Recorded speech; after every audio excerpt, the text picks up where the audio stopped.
Bismillahirrahmanirrahim. Assalamualaikum warahmatullahi wabarakatuh. Selamat pagi semuanya. Selamat datang di SMP Negeri 10 Sumedang. Perkenalkan, nama Ibu Lina Yuliawati SPD. Ibu biasa dipanggil dengan Ibu Lina. Ibu adalah pengajar mata pelajaran Ilmu Pengetahuan Alam di SMP Negeri 10 Sumedang. Pada hari ini, dalam kegiatan masa pengenalan lingkungan sekolah, Ibu akan membawakan materi tentang belajar efektif. Mari kita simak bersama-sama. Kita mulai dari pengertian belajar efektif. Belajar efektif adalah belajar dengan tidak menunda-nunda tugas pelajaran, dan belajar efektif adalah belajar dengan penuh semangat untuk meraih cita-cita.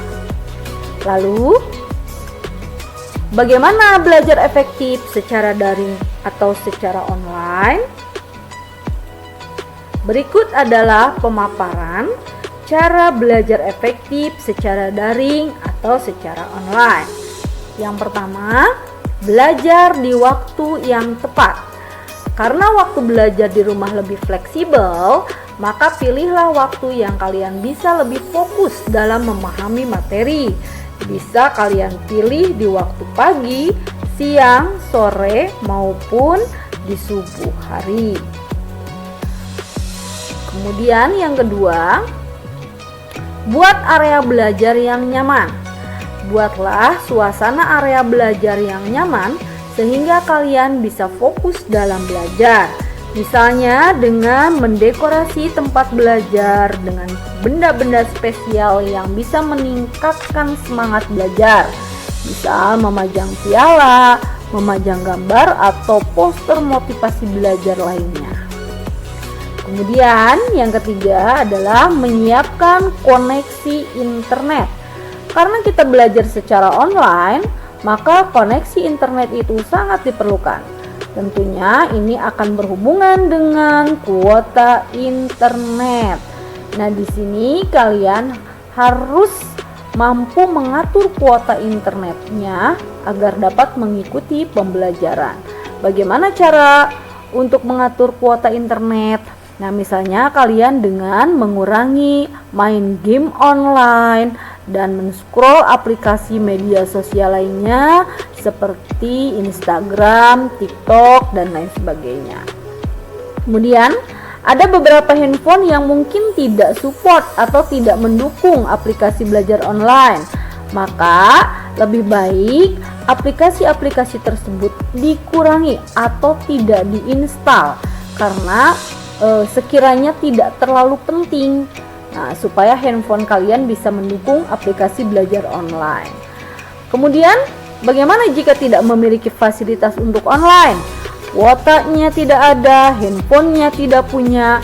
Nah, untuk itu kalian bisa datang langsung ke sekolah dan dapat menggunakan fasilitas online dari sekolah untuk mengerjakan tugas ataupun mengerjakan ujian. Kemudian yang keempat, kalian bisa bertanya pada guru mata pelajaran. Ya, hubungi guru mata pelajaran jika ada materi dan tugas yang kurang dimengerti. Bagaimana cara menghubunginya? Kalian bisa melalui WhatsApp atau kalian bisa mengatur jadwal atau janji temu dengan guru di sekolah. Nah, berikut Ibu akan memaparkan adab atau etika yang perlu kalian ketahui saat kalian menghubungi guru. Etika menghubungi guru lewat SMS atau WhatsApp. Yang pertama adalah perhatikan waktu. Perhatikan waktu ketika kalian mengirim SMS atau WhatsApp, tidak pada waktu istirahat atau waktu beribadah. Kemudian diawali dengan salam menggunakan assalamualaikum atau assalamualaikum warahmatullah dan tidak disingkat dengan huruf ASS. Kemudian yang ketiga adalah perkenalkan diri dengan menyebutkan nama dan kelas. Contoh, saya Tholib, kelas 9C. Kemudian penggunaan bahasa. Gunakanlah bahasa Sunda atau bahasa Indonesia yang sopan dan tidak disingkat. Misal, saya menjadi SY, aku menjadi ku. Kemudian tidak memakai kata ganti, tidak memakai kata ganti kamu atau Anda ya. Kemudian pakai kata permohonan. Misal gunakan kata ibu bapak mohon maaf, ibu bapak jika berkenan, ibu bapak mohon bantuan karena saya tidak mengerti materi ini atau saya tidak mengerti tugas ini.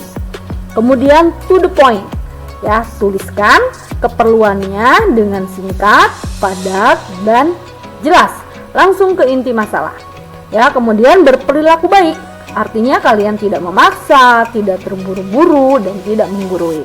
Terakhir, kalian ucapkan terima kasih setelah selesai pembicaraan ya, setelah selesai menggunakan WhatsApp atau SMS-nya. Kemudian yang kelima adalah belajar dengan teman dekat. Nah, kalian bisa belajar dan diskusi secara berkelompok dengan teman yang rumahnya berdekatan. Ya, tentunya jangan lupa ketika kalian belajar bersama itu tetap terapkan protokol kesehatannya. Ya. Kemudian yang keenam, kalian harus segera mengumpulkan tugas tepat pada waktunya. Ya, jadi tugas yang sudah dikerjakan itu sebaiknya dikumpulkan sesegera mungkin secara online maupun dikumpulkan ke sekolah.